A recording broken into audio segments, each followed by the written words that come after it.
Hello and welcome again to Eve May's Poetry Corner. So, I have a lovely story for you today. The title of this is called Why Rumgort Smell. Yeah, you heard right. Why Rumgort Smell. So, are you sitting comfortably? Here we go. Anansi, Dog and Tiger had a band. Anansi was the fiddler, Dog was the drummer, and Tiger played the tambourine. They were such a good band, the head man of the plantation invited them to play at his party. So the trio travelled up and down hills and through valleys until they came to the headman's plantation. Now, the headman was very rich. His house was bright with lights, the tables were laid out with food and drink, and he was dressed in a fine, long white shirt. The people who came to the dance wore raggedy clothes. That was because they did not want to anger the headman by dressing more finely than him. And because of his wooden leg, which made him limp and stumble, they were careful not to outdance him. Well, Anansi, Dog and Tiger started playing and the people began to dance. They played so long and well and the people danced so long and hard they got tired. One by one, everyone except Anansi and the headman fell asleep.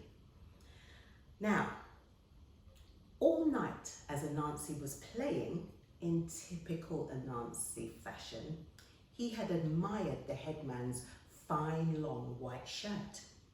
He saw it was finer than anyone else's clothes and he wanted it for himself. "Play for me, Anansi," said the headman, who was by now quite drunk. Anansi smiled to himself and played soft and smooth. He played a lullaby. Soon the headman was hard asleep. The spider, quiet and easy as could be, stole the fine long white shirt right off the headman's body and replaced it with his own raggedy one. What Anansi didn't know was that the headman's shirt was magical. When the headman woke up and realised that his shirt had been stolen, he called out, long shirt, where you be?" And Long Shirt answered, "Brother Anansi have me on all." The headman called all his men together and ordered them to hunt down Anansi. When Anansi heard the shirt speak, he became so frightened and he started to run. He ran down the road so hard and fast that he was soon winded and couldn't go any further. He was just too tired. As he rested by the side of the road, catching his breath, along came Rumgort. Anansi said, "Brother Rumgort, I will swap you this fine long white shirt for your raggedy one." Now, Rumgort, being vain, readily agreed to the exchange. While Rumgort was admiring his new shirt, Anansi ran into the hills, leaving him all by himself on the road. Meanwhile, the headman called out again, long shirt, where you be?" And Long Shirt answered, "Brother Rumgort have me on oh." "Anansi must give me shirt to Brother Rumgort," said the headman. The voice coming from the shirt he was wearing so frightened Rumgort, he too started to run. He ran and ran and ran until he was too tired to go any further. What could he do? Off in the distance, he saw the headman and his men coming for him. Rumgort decided to dig a hole and bury himself.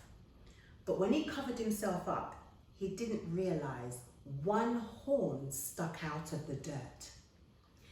In a rush, the headman's men ran right past Ramgoat, where he lay hidden in the ground.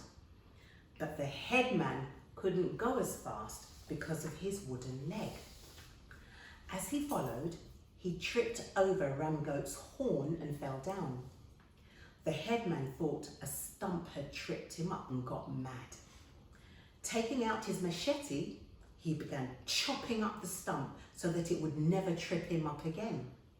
He cut and cut and cut until he saw blood. "Kuya, kuya!" he yelled at his men. "The stump have blood!" When his men came to see, they all said, "Dig it out! Dig it out!" Soon they uncovered Ramgoat.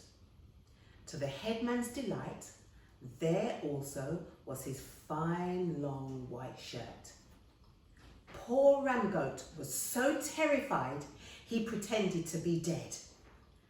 They then threw dirty slop water all over poor Ramgoat, soaking him to the bone, and the headman took back his fine white shirt and tossed Anansi's raggedy shirt all over him. After Ramgoat was sure the headman was long gone, Ramgoat got up. He carefully wrung all the smelly, dirty slop water from his clothes and body. But he forgot to wring out one thing. He forgot to wring out his beard.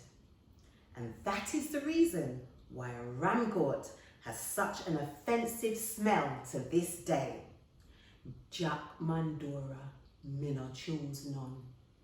I hope you enjoyed that. Now today I'd like to add something of my own to this story because I have personal experience of Ramgoat.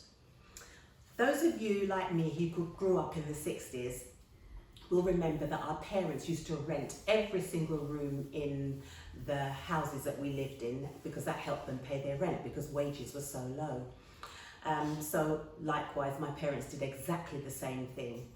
And we had a couple who were called Auntie Jenny and Mr. Walker.